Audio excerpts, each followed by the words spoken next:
Salut tout le monde! Alors, petite pause dans la série de philosophie politique et on va s'intéresser à un film de Christopher Nolan qui s'appelle Memento, film très solide que je conseille à ceux qui ne l'ont pas vu. Alors à propos de Nolan lui-même, je veux désamorcer un truc d'emblée. Contrairement à ce qui se dit parfois, je pense que ces films ne sont pas très intéressants philosophiquement. Ce que je veux dire par là, c'est que l'intérêt de ces films ne me semble pas venir d'une réflexion philosophique poussée, ou d'un message à faire passer comme c'est parfois le cas pour certains auteurs. Alors pour moi, oui, Nolan pose quelques jalons à un questionnement philosophique, mais ils sont surtout là pour la mise en place d'une espèce d'ambiance, d'une énigme, et la réalisation d'un twist purement cinématographique. Par exemple, vous savez, on a un petit peu ce défaut en philosophie. Quand on parle de film, on a tendance un petit peu à tricher. Au fond, ce qui nous intéresse, c'est pas le film en lui-même, mais plutôt assez vite ce qu'il y a de philosophique dans le film. Nolan, pour moi, c'est exactement l'inverse. Il annonce qu'il va explorer un sujet philosophique, au hasard l'inconscient, et puis finalement on se retrouve avec des courses-poursuites de motos dans la neige. Donc, petit disclaimer, comme souvent, primo, je vais spoiler comme un sac. Secondo, les pistes que pose bel et bien Nolan, je vais probablement les surinterpréter de façon assez violente. Je pense qu'il nous y autorise, mais ça sera peut-être un petit peu moins naturel que lors de Bienvenue à Gattaca. En tout cas, c'était le feeling que j'ai eu moi en écrivant le script. Enfin, si vous n'avez pas vu le film, bonne chance, parce que je vais même pas essayer de le résumer, c'est vachement dur à faire et je suis pas Karim Devache, donc débrouillez-vous pour être poli. Ok, si ça vous va, on est parti, et vous me direz à la fin si j'éclaire un petit peu le film, si je vais dans la direction qu'il semble pointer, ou alors si je le trahis comme une... Leonard Shelby est un homme à la vie détruite, mu par la vengeance, depuis qu'un inconnu a violé et tué sa femme. Il explique, très tôt dans le film, être atteint de perte de sa mémoire immédiate. Il a une mémoire normale sur son passé lointain, mais il oublie périodiquement tous les nouveaux souvenirs, et il est incapable de donner du sens aux choses qui l'entourent, ni même de reconnaître ou de nommer les visages familiers qu'il perçoit. L'un des premiers personnages présentés, le concierge, profite d'ailleurs de sa situation pour lui louer plusieurs chambres et le faire payer plusieurs fois. Alors, quand on voit l'ampleur de ce handicap, il nous semble d'abord tout à fait impossible de vivre en dehors d'une maison spécialisée. Mais Léonard explique avec beaucoup d'assurance comment il parvient à être autonome. Il faut une méthode pour y arriver. On apprend à identifier sa propre écriture. Ça devient crucial. On se laisse sans arrêt des petits mots, à des endroits stratégiques. Il faut avoir une veste pleine de poches, une poche affectée à chaque chose. On finit par savoir où sont les choses et comment tout ça fonctionne. Il ajoute que les choses les plus cruciales doivent être gravées sur le corps sous forme de tatouage. C'est ici que pour la première fois, le terme de fait intervient. En ce qui concerne les informations que je qualifierais de vitales, il vaut mieux se les écrire sur le corps plutôt que sur un bout de papier. C'est une façon définitive de prendre note.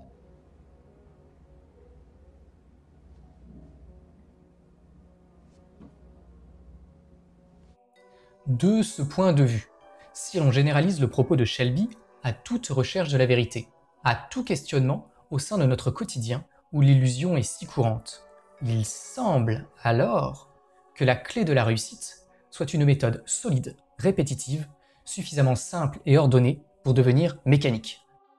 Une telle méthode viserait à isoler des faits, c'est-à-dire des propositions dont la véracité est si évidente, si certaine, qu'elles doivent être le sol sur lequel tout l'édifice théorique de nos connaissances se construit et auquel il doit toujours revenir.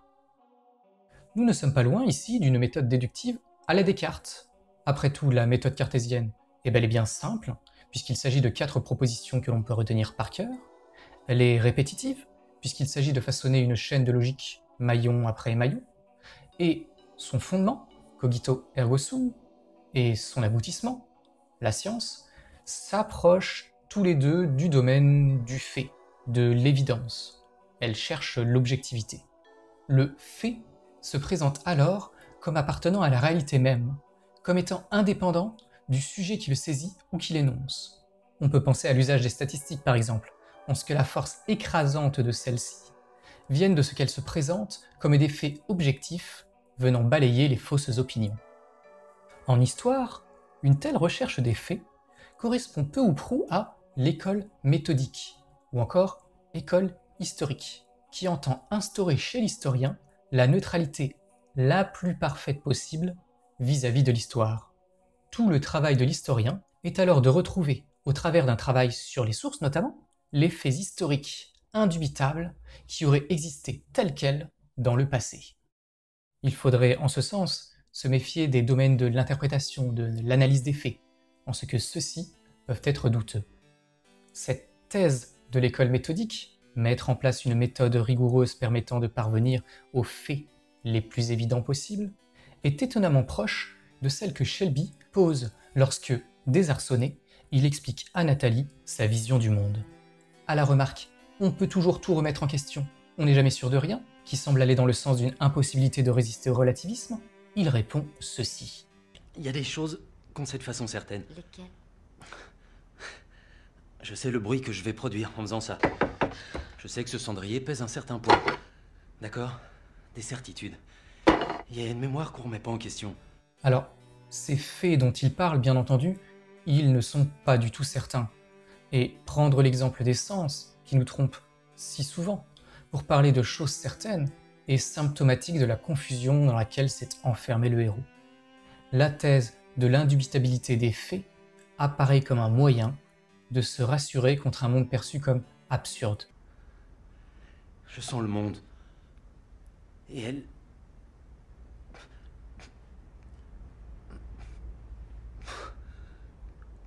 qui est plus là. Et le présent qui a plus d'intérêt. Il y a que des griffonnages sur des bouts de papier. Détends-toi. Viens. C'est pas facile pour moi de me détendre. En fait, on se rend vite compte que les faits, dont Léonard est tout à fait certain, se révèlent bien vite autant de mensonges. Bon, et ça c'est un peu couillon du coup parce que quand il trouve un fait, il se le fait tatouer sur le corps. Le plus emblématique de ces faits est sans doute « John Jay a violé et tué ma femme », qui se révèle faux, d'une part parce qu'il ne l'a pas tué, d'autre part parce que John Jay est un terme qui se veut précis, mais se révèle en fait extrêmement vague, le patronyme étant très fréquent. Le fait « John Jay a violé et tué ma femme » est donc très douteux en lui-même, mais en plus, il ne se donne pas objectivement. Il est toujours déjà interprété par celui qui le pense. Ici, par exemple, John Jay se donne comme précis et concis, alors même qu'on se rendra compte plus tard que des John Jay, il y en a beaucoup, et donc c'est un indice vague, imprécis, qui peut amener à des confusions, voire à des tragédies. Et là, on touche bien à un problème d'ordre général. À partir du moment où on veut appuyer son opinion sur les faits, et uniquement les faits, il faut se méfier de ce qu'on appelle fait. Car considérer une information comme un fait, c'est lui donner un statut qui le rend difficile à remettre en question.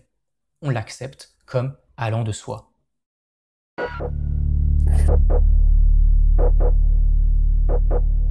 Leonard Shelby, en jeune cadre dynamique, semble très sûr de lui et de sa capacité à maîtriser et à déchiffrer le monde qui l'entoure. Ainsi explique-t-il qu'il est devenu capable, en côtoyant des menteurs, de déceler le mensonge dans les yeux d'un interlocuteur. Ce pouvoir, séduisant, presque surnaturel, s'appuie sur un cliché très représenté au cinéma. Ce cliché, c'est « les yeux sont le miroir de l'âme ». Il serait possible, pour quiconque sait les comprendre, d'enfin briser l'irréductible liberté de penser d'autrui, ce bastion imprenable qui semble propre à chacun. Ce cliché, auquel croit Shelby, et auquel le spectateur croit d'abord avec lui, renvoie à l'ensemble des pratiques de pseudosciences que l'on appelle parfois synergologie, et qui reposent sur la croyance que le corps tout entier est un reflet de l'âme. Donc, que l'on pourrait accéder aux pensées d'un individu, à sa conscience, à travers une étude de son comportement. C'est ce que prétendent faire certains mentalistes par exemple. Mais cette croyance est très vite remise en question par Memento, parce que Leonard Shelby se fait duper par à peu près tous les personnages du film dont il passe pourtant son temps à scruter le regard. D'autre part, comme il finit lui-même par s'en rendre compte, sans pour autant d'ailleurs remettre en cause son préjugé, Léonard, dans l'affaire fantasmée de Sammy, fait la cruelle découverte de ses limites. S'il doute d'abord de Sammy Jenkins, parce que celui-ci semble, dans son regard, le reconnaître à chaque visite, il comprend plus tard, se retrouvant dans une situation analogue, que Sammy ne fait que faire semblant de le reconnaître. Si ses yeux brillent à sa vue, c'est de la même manière que les nôtres lorsque, par embarras ou par politesse, nous faisons semblant de reconnaître un inconnu qui nous salue.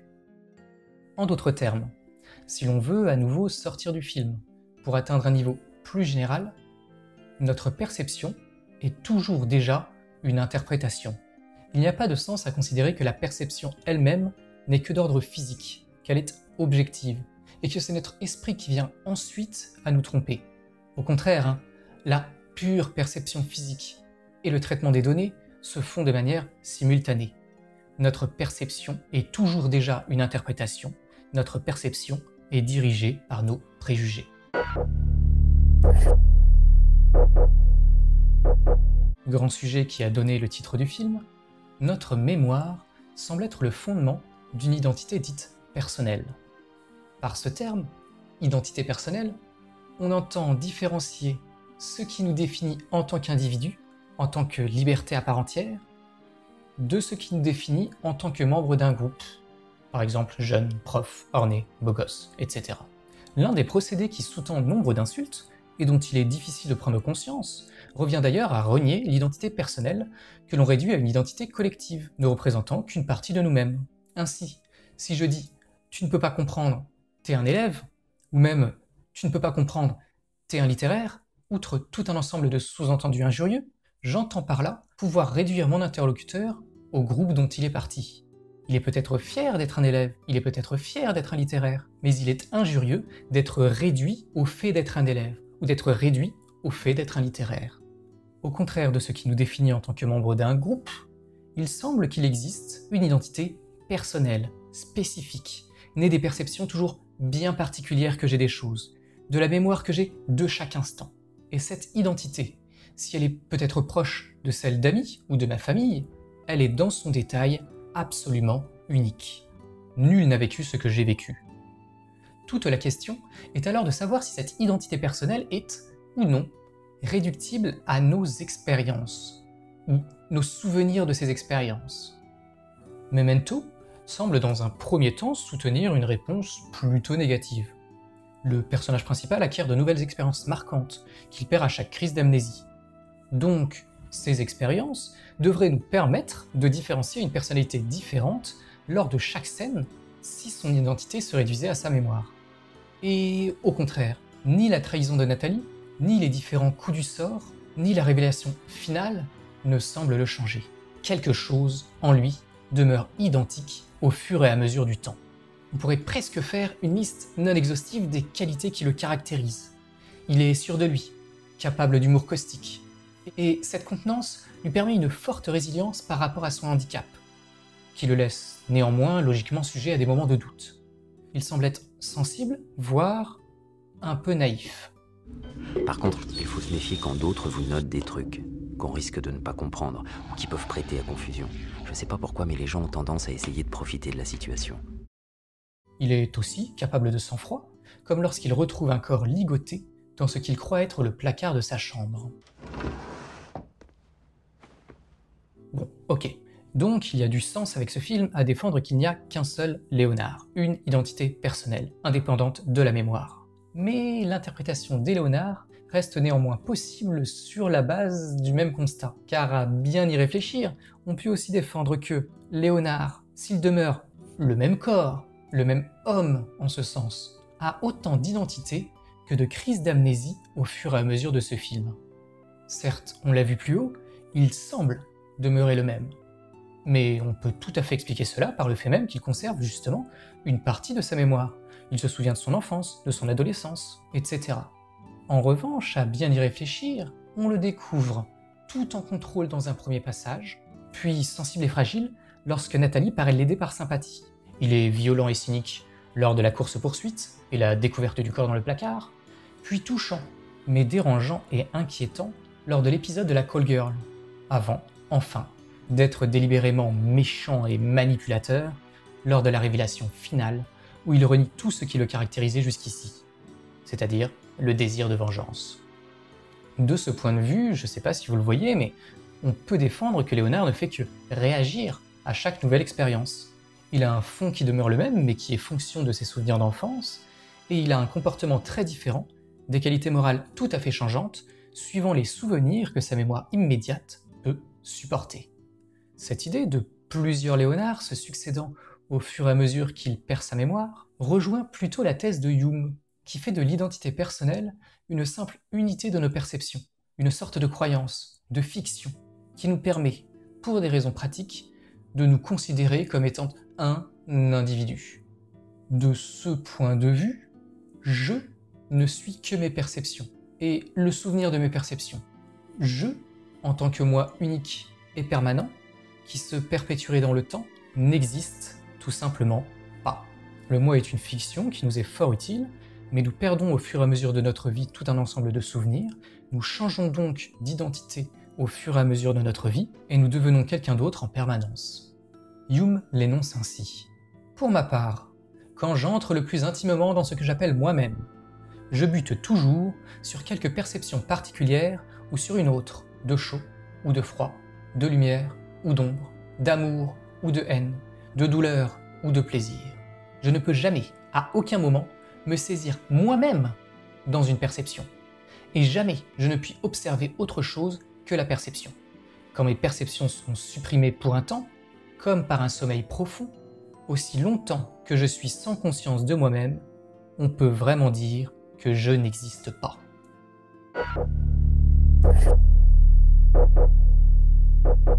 Alors, s'il y a un seul Léonard, qu'est-ce que ça donne? Eh bien, cette question de l'identité, elle est cruciale dans Memento, puisque le film commence et s'achève par une remise en doute de l'identité de Léonard.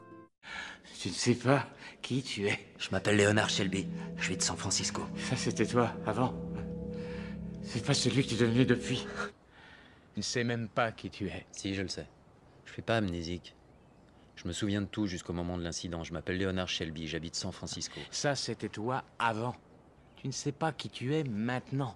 Qui tu es devenu depuis l'incident. Je te signale que tu fais qu'en parler de Sammy. Ah, qui veut bien t'écouter? Rappelle-toi Sammy Jenkins, rappelle-toi Sammy Jenkins. Et le plus drôle, c'est que plus t'en parles, plus t'améliores l'histoire. Tu te mens à toi-même pour être en paix. Y a pas de mal à ça, tout le monde le fait. Qu'importe s'il y a quelques détails que tu préfères ne pas te rappeler. On aura finalement toujours un doute sur son identité réelle. Il est tentant pour nous de croire que Teddy finit par avouer la vérité. On a d'autant plus envie d'y croire que Léonard lui-même semble y croire. Mais il ne faut pas oublier qu'il n'a fait que se tromper tout au long de l'histoire, et que le personnage de Teddy lui a déjà menti de nombreuses fois de façon délibérée. Donc à la fin du film, on a envie d'y croire, mais si on prend un petit peu de recul, on se rend compte qu'on ne sait pas quelle est la vérité. Or, cette indécision a des conséquences importantes. Si Léonard, malgré sa maladie, reste toujours une seule et même personne, alors il est responsable de sa manipulation finale. On peut l'en blâmer. Il choisit de se mentir. Et quelque part, en se mentant, il représente l'ensemble de l'humanité sur 2 points. Tu te mens à toi-même pour être en paix. Y a pas de mal à ça, tout le monde le fait. Premier point, la possibilité de réaliser ses désirs, trouver le bonheur, devient complètement illusoire. Le désir de vengeance apparaît comme n'étant pas une fin pour Léonard, mais un moteur à sa vie. Il lui donne ainsi un sens, car sans cela, elle lui paraîtrait trop absurde. Réaliser son désir, c'est-à-dire réaliser sa vengeance, ne peut que le pousser à désirer autre chose. On retrouve en somme l'idée que la vie est une course sans fin, de désir en désir, et ce de façon infinie. Voire, on peut en faire un parabole de la condition humaine. Le caractère absurde de l'existence de Léonard, son quotidien qui recommence toujours à zéro, peut rappeler le caractère absurde de notre quotidien et son perpétuel recommencement.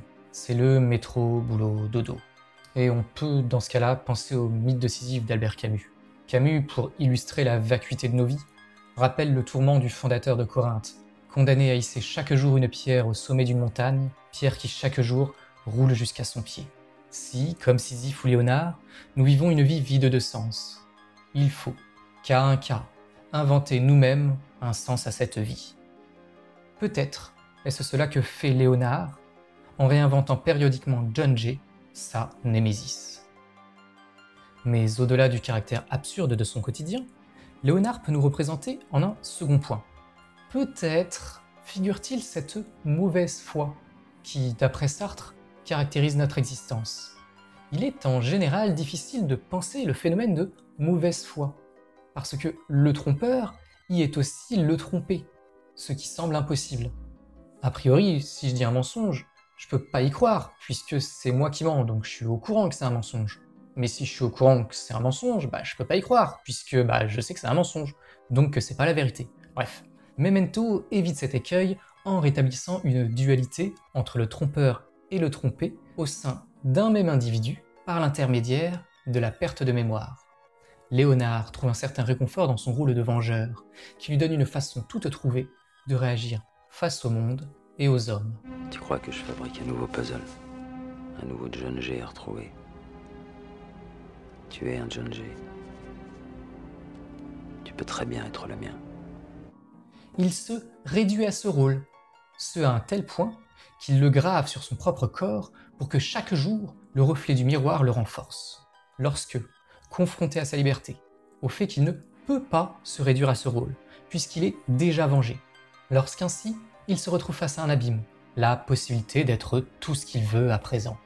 Il choisit délibérément de se mentir à lui-même afin de conserver le même projet existentiel. C'est-à-dire afin de continuer encore et toujours sur la même voie, tout à fait vaine. Léonard, en somme, nous représente peut-être dans notre mauvaise foi quotidienne. Chaque jour, nous pourrions changer ce que nous sommes. Nous avons une infinité de possibilités qui s'offrent à nous. Mais cette liberté est si grande, si terrifiante, que, comme Léonard, nous nous inventons des excuses, un rôle, un destin, une vocation, une personnalité auquel nous nous réduisons. C'est le « j'y peux rien, je suis comme ça ». Ainsi, nous restons les mêmes, et nous nous convainquons que nous n'avions pas le choix. Si le choix ultime de Léonard, qui clôt le film, est si déprimant, c'est peut-être parce qu'à bien des égards, il nous représente au quotidien. Bon, sauf que, souvenez-vous, tout ça c'était s'il y avait un personnage tout au long du film qui s'appelle Léonard, donc c'était la thèse du seul Léonard. Mais s'il y a des Léonards, qu'est-ce que ça donne? Eh bien, au contraire. Si l'on considère que la perte de mémoire immédiate donne chaque fois naissance à un être légèrement différent du précédent, alors il est juste d'éprouver de l'empathie envers les Léonards, en ce sens que, hormis l'itération de fin du film, qui trompe les autres et les condamne au crime, tous les Léonards que nous apercevons plus tôt sont manipulés, sont victimes d'un mensonge, et ne doivent en ce sens pas porter la responsabilité de la tromperie. La responsabilité, morale ou juridique, d'un individu suppose son libre arbitre, c'est-à-dire sa capacité à décider une action par lui-même, indépendamment de toute influence extérieure, de tout déterminisme. C'est ainsi qu'on a tendance à différencier une violence commise en toute conscience par quelqu'un qui aurait pu agir autrement, d'une violence commise, par exemple, par quelqu'un présentant un trouble mental et qui n'avait pas choisi cette violence. L'expérience à laquelle est soumis Sammy Jenkins, en ce sens, est problématique et mériterait un plus ample traitement. Pensez-y, quand on somme Sammy de choisir un objet, afin de scruter sa réaction lorsqu'il découvre que celui-ci est électrisé, il réagit de façon instinctive. Il se met en colère, et on a l'impression alors qu'il est libre. Mais, s'il se révèle vraiment que sa réaction est chaque fois la même, à chaque nouvelle expérience après une perte de mémoire, il semble alors qu'il est déterminé, que les experts peuvent mieux que lui anticiper sa propre réaction. Il est une table rase que l'on stimule d'une certaine façon, ce qui amène à une réaction. Or, s'il faut, à nouveau, considérer Memento comme un cas d'école nous permettant de mieux comprendre l'existence humaine, et si l'on admet qu'il faut y déceler l'histoire de plusieurs personnalités déterminées à l'avance par leurs futures expériences. Si l'on est d'accord en ce sens avec la thèse jungienne, l'identité personnelle est une fiction, le libre arbitre est une fiction, alors il semble bien que l'idée de responsabilité n'est pas de fondement réel. Nous sommes des êtres changeants. Rien ne demeure en nous de façon permanente. Et l'idée même d'un jugement, qui aurait pour but de condamner une personne, n'a pas vraiment de sens. La responsabilité se révèle alors n'être qu'une illusion créée à des fins pratiques. Il n'y a pas de « moi libre » qui peut être responsable de tes actes, parce que le libre arbitre n'existe pas, mais aussi parce que le moi est une illusion. Nolan voulait, avec Memento, proposer un film où le doute dispose d'une place centrale, où le spectateur est amené à réfléchir, spéculer, interpréter par lui-même. et il me semble que sur ce plan-là, c'est une belle réussite. Il pose sans les développer des petits jalons de philosophie à droite à gauche, et ça fuse dans tous les sens. J'ai jeté un coup d'œil au script original du film, qui s'appelait Memento Mori à l'origine, et qui a été écrit par son frère, Jonathan Nolan. Il est disponible en ligne, vous pouvez chercher sur Google, et le script est vraiment très différent du film, c'est intéressant, il est beaucoup plus philosophique. Il me paraît un peu plus brouillon aussi. Il y a des éléments clés du récit, du scénario qui sont complètement remaniés, et je pense qu'on aurait pu faire un gros boulot sur le script pour éliminer certaines pistes que j'ai développées et en éclairer d'autres. Par exemple, à la toute fin du film, il y a un détail qu'il n'y a pas dans le script, c'est la mention du philosophe Berkeley. Alors est-ce qu'il faut en penser quelque chose? Est-ce qu'il faut rien en penser du tout? Le fait que le film ait été renommé de Memento Mori, souviens-toi que tu vas mourir, en Memento, souviens-toi, ça change quand même énormément de choses. Memento Mori, c'est un thème philosophique très puissant et très visité. Donc si quelqu'un veut réaliser ce travail de comparaison entre Memento et Memento Mori, entre le film et le script, bon courage à lui, parce que je pense que c'est un énorme taf, mais ça doit être super intéressant. C'est tout pour moi, voilà, donc je voulais balayer un petit peu l'ensemble du film, montrer un petit peu ce qu'on pouvait en retirer d'un point de vue philosophique, les questions que ça pouvait poser, et en quoi ces questions philosophiques pouvaient amener aussi à des différences finalement de compréhension du scénario du film qui me paraissaient intéressantes. J'espère que ça vous a plu, et puis si j'ai agi en philosophe, ce dont j'ai un petit peu peur, c'est-à-dire si j'ai réduit le film à des problèmes philosophiques alors même que le film est bon en lui-même, par lui-même, que c'est un bel objet, n'hésitez pas à me le dire, voilà, je suis désolé, c'est pas la première fois que je le fais, c'est pas la dernière fois que je le ferai, mais j'essaye quand même de respecter un petit peu mon objet et d'avoir en tête toujours que j'aborde un aspect du film, un aspect de l'œuvre cinématographique, l'aspect qui m'intéresse, je développe à fond l'aspect qui m'intéresse, mais par contre, j'oublie pas que je zappe le reste. C'est tout pour aujourd'hui, merci d'avoir regardé jusqu'au bout, bisous bisous.